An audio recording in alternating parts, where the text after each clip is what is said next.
જય સોમનાથ વિદ્યાર્થી મિત્રો, આપણે આગળના લેક્ચરમાં પીએન જંક્શન ડાયોડની ફોરવર્ડ બાયસ અને રિવર્સ બાયસની લાક્ષણિકતા ભણ્યા અને બેનો તફાવત જોયો. આ પાઠ સાથે સાથે તૈયાર કરવો ખૂબ જ જરૂરી છે, પછી એમાં આવડે નહીં. બરાબર છે? અને 9 ગુણનો પાઠ છે, 9 માર્ક. ઓકે, હવે આજે આપણે ભણવાનું છે એ જ ડાયોડનો ઉપયોગ કરી અને બનાવવામાં આવતું સાધન, ફોરવર્ડ અને રિવર્સ બાયસ ડાયોડનો રેક્ટિફાયર. પણ પહેલાં આપણને ખબર હોવી જોઈએ, તમને પૂછે કે રેક્ટિફિકેશન એટલે શું અને રેક્ટિફાયર કોને કહેવાય છે? તો કે કોઈ પણ ઘરની કે બહારની કોઈ પણ ઇલેક્ટ્રોનિક્સ વસ્તુ છે, ઇલેક્ટ્રોનિક્સ સાધન, કોઈ પણ ઇલેક્ટ્રોનિક સાધન એ ચાલે ડીસી પ્રવાહથી. ડીસી એટલે ડાયરેક્ટ કરંટ.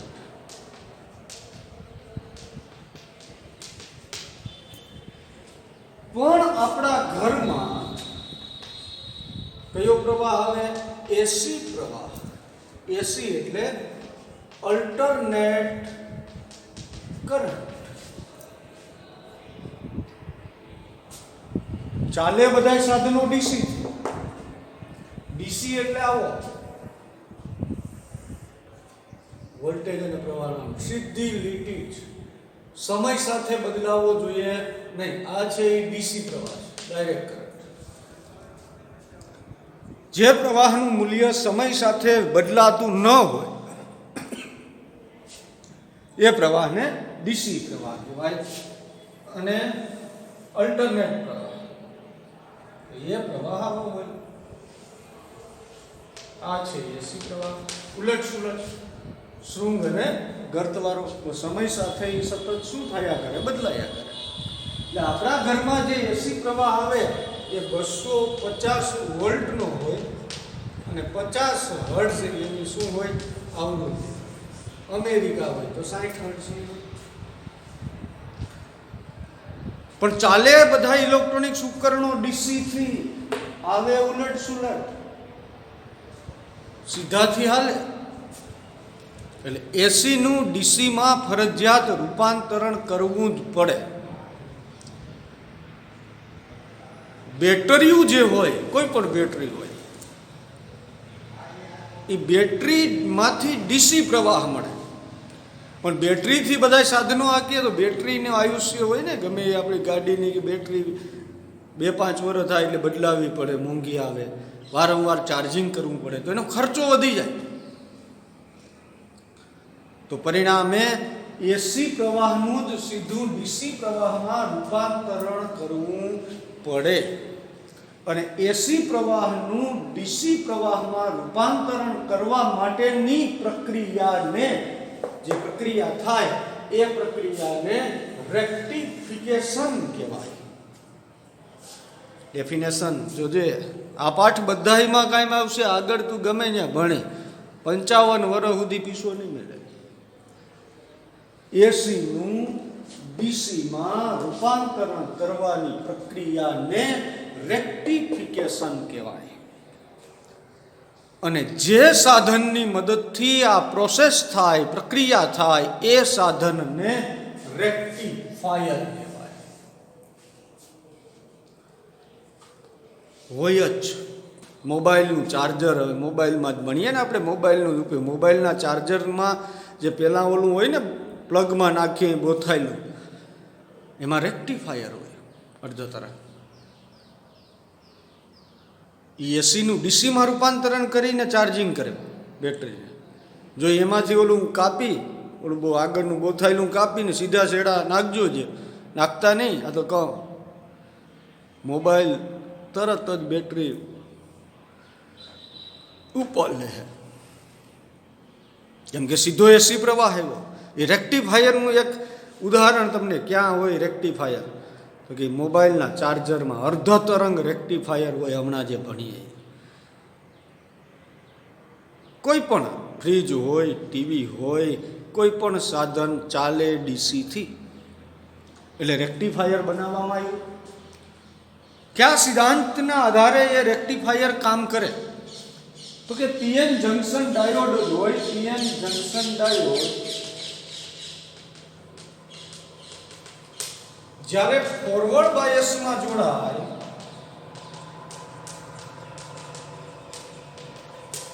ત્યારે P3N પ્રવાહ વહે છે, પ્રવાહ પસાર થાય મેજોરિટી ચાર્જ કેરિયરના કારણે. જો દિશા યાદ રાખજે, એમસીક્યુ આમાંથી ફોરવર્ડ બાયસમાં જોડાય ત્યારે P3N પ્રવાહ પસાર થાય, પ્રવાહ વહેશે ફોરવર્ડ બાયસમાં. અને રિવર્સ બાયસમાં જોડાય, રિવર્સ બાયસમાં જોડાય ત્યારે N થી P પ્રવાહ વહેતો નથી. રિવર્સ બાયસમાં N થી P, દિશા યાદ રાખવાની, ફોરવર્ડમાં P થી N. એટલે આ બે સિદ્ધાંતોના આધારે રેક્ટિફાયર કામ કરશે. ટૂંકમાં એમ સમજી લો કે ફોરવર્ડ બાયસમાં જોડાય ત્યારે પ્રવાહ વહે, રિવર્સ બાયસમાં જોડાય ત્યારે પ્રવાહ વહેતો નથી. એનો અવરોધ અનંત થઈ જાય, 10⁶ ઓહમ ક્રમનો. અને ફોરવર્ડ બાયસમાં ઓછો હોય, 10 થી 100 આંકડા બની ગયા. તો આ બે સિદ્ધાંતોના આધારે રેક્ટિફાયર બનાવવામાં આવ્યું. રેક્ટિફાયરોના બે પ્રકાર, અર્ધ તરંગ રેક્ટિફાયર અને પૂર્ણ તરંગ રેક્ટિફાયર. તેમાં અર્ધ તરંગ રેક્ટિફાયર આપણે ભણવાનું છે. આ એની પ્રસ્તાવના. હજી સુધી બોર્ડમાં ક્યારેય આમાંથી એમસીક્યુ પૂછાય. ઓકે, ફોટો તમને મોકલાવી. હવે આપણે ભણીએ અર્ધ તરંગ રેક્ટિફાયર.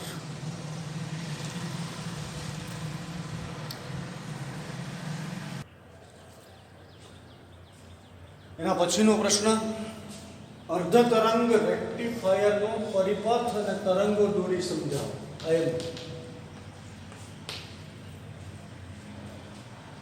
પેલા એનો પરિપથ, સર્કિટોના જ માર્ક હોય એટલે જોજો પરિપથ બરાબર સમજો.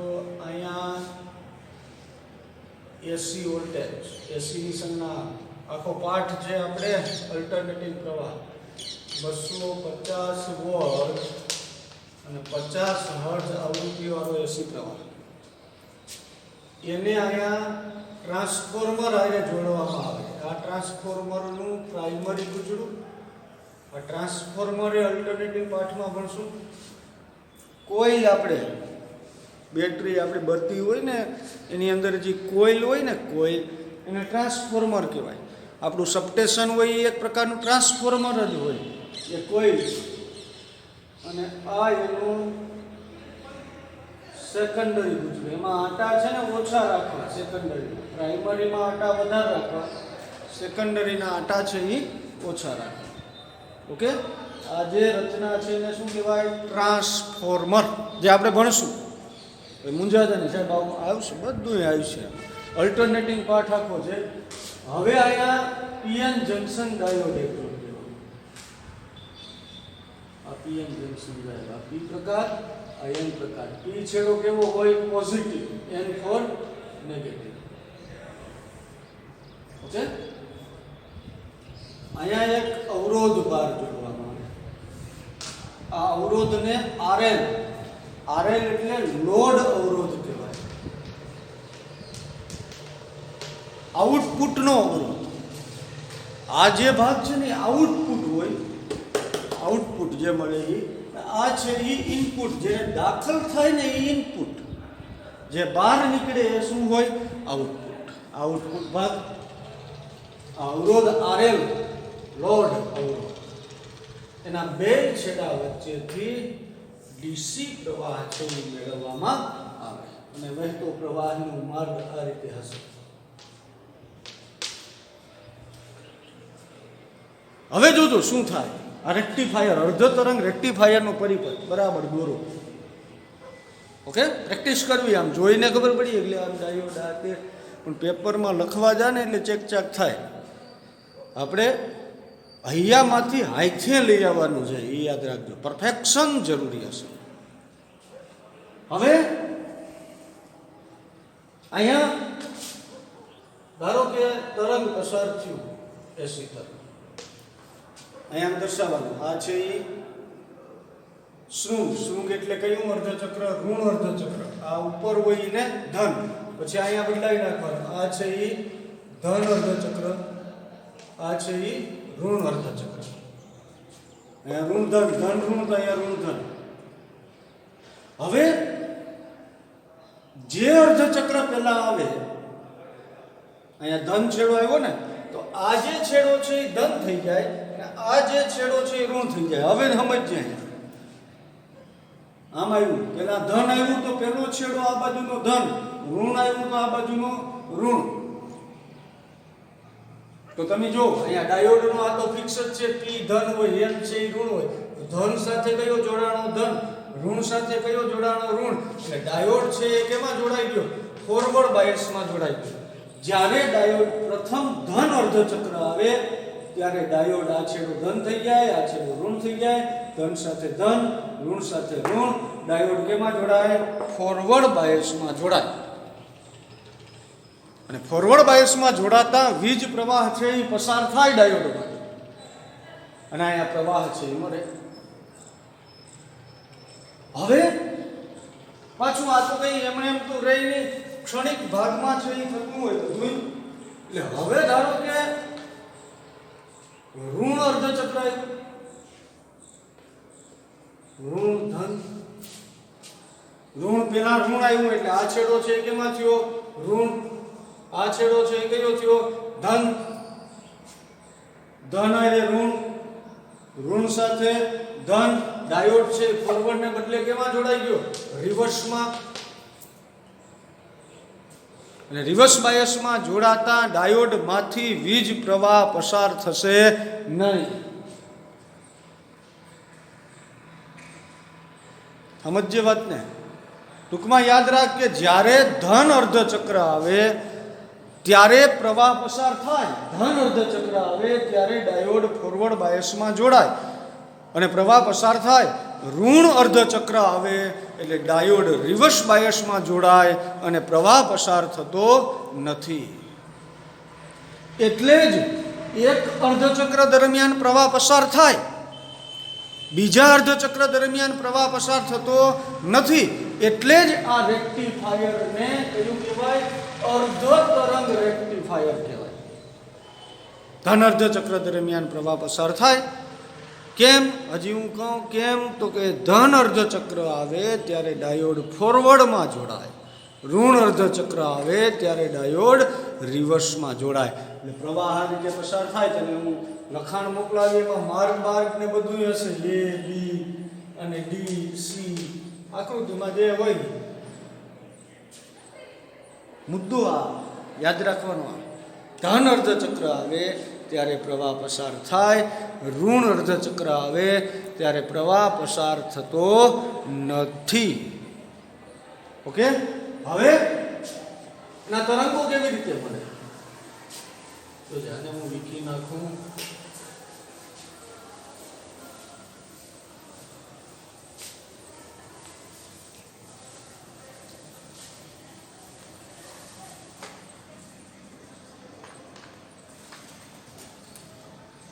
ઇનપુટ વોલ્ટેજ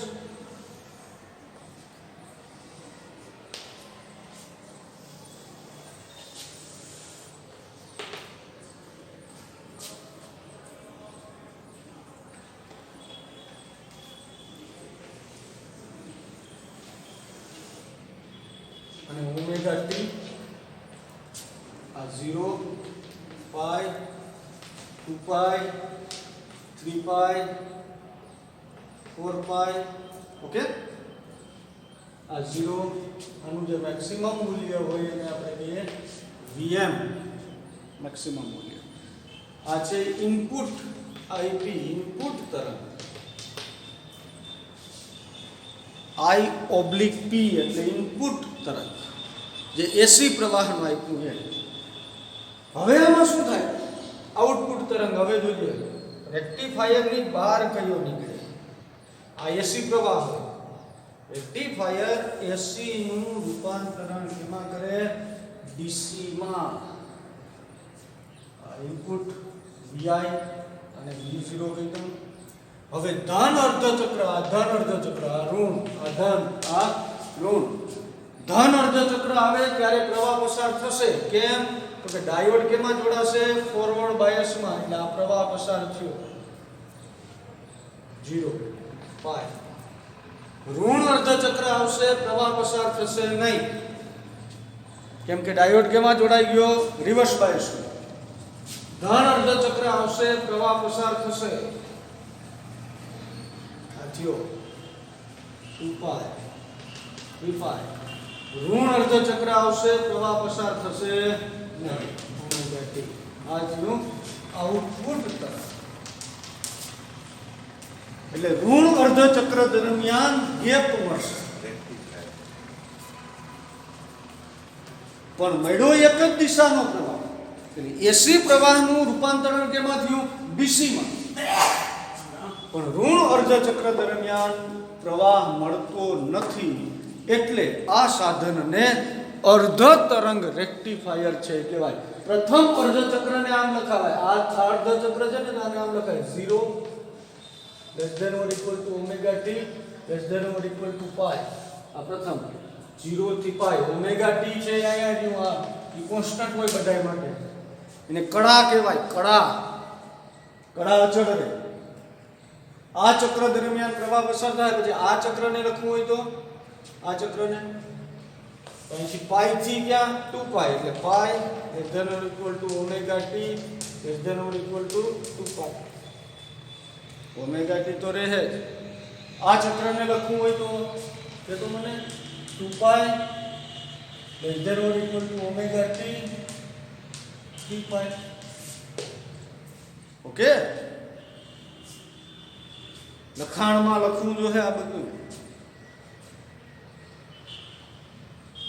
ડીસી કેમ થયો? આ એસી પ્રવાહ હતો, આ કયો થયો? ડીસી. ડીસી કેમ થયો? કે એક જ દિશાનો મળ્યો. જો એક જ દિશા, પણ ગેપ મળ્યો. એટલે બહુ નાના વોલ્ટેજ હોય ને, બહુ નાના વોલ્ટેજ, દાખલા ચાર્જર, તો ચાર્જરમાં અર્ધ તરંગ નાના ડીસી વોલ્ટેજ જોતા હોય. ચાર્જર છે, રેડિયો છે, બરાબર, ટેલિવિઝનમાં ન હાલે. આ બધામાં રેક્ટિફાયરો તો હોય, પણ નાના ડીસી વોલ્ટેજ જોતા હોય 1 વોલ્ટની આડેગાડે, તો અર્ધ તરંગ રેક્ટિફાયરની મદદથી એસીનું ડીસીમાં રૂપાંતરણ કરવામાં આવે છે. આની રિપલ આવૃત્તિ, આનો તફાવત ભણશું. જે ઇનપુટની હોય, આ જે એસી પ્રવાહની હોય એટલી જ ડીસી પ્રવાહની હોય. અને ફ્રીક્વન્સી, એ ફ્રીક્વન્સીને કહેવાય રિપલ આવૃત્તિ. રિપલ આવૃત્તિ. અને આના આઉટપુટના વોલ્ટેજ VDC બરાબર VM છેદમાં 2 પાઈ. ઓકે, એને યાદ રાખજો. એટલે આમ અર્ધ તરંગ રેક્ટિફાયર છે એ કામ કરે. પરિપથ દોરવાનો. ધન અર્ધચક્ર આવે એટલે ડાયોડ ફોરવર્ડ બાયસમાં જોડાઈ જાય, પ્રવાહ પસાર થાય. ઋણ અર્ધચક્ર આવે, ડાયોડ રિવર્સ બાયસમાં જોડાઈ, પ્રવાહ પસાર થતો નથી. એટલે ધન અર્ધચક્ર દરમિયાન પ્રવાહ મળ્યો, ઋણ અર્ધચક્ર દરમિયાન પ્રવાહ મળતો નથી. ધન અર્ધચક્ર દરમિયાન પ્રવાહ મળ્યો, ઋણ અર્ધચક્ર દરમિયાન મળતો નથી. એસીનું ઉલટ સુલટ પ્રવાહને એક જ દિશામાં ફેરવી નાખે. ઓકે, હવે આપણે પૂર્ણ તરંગ રેક્ટિફાયર, એના પછી બેનો તફાવત.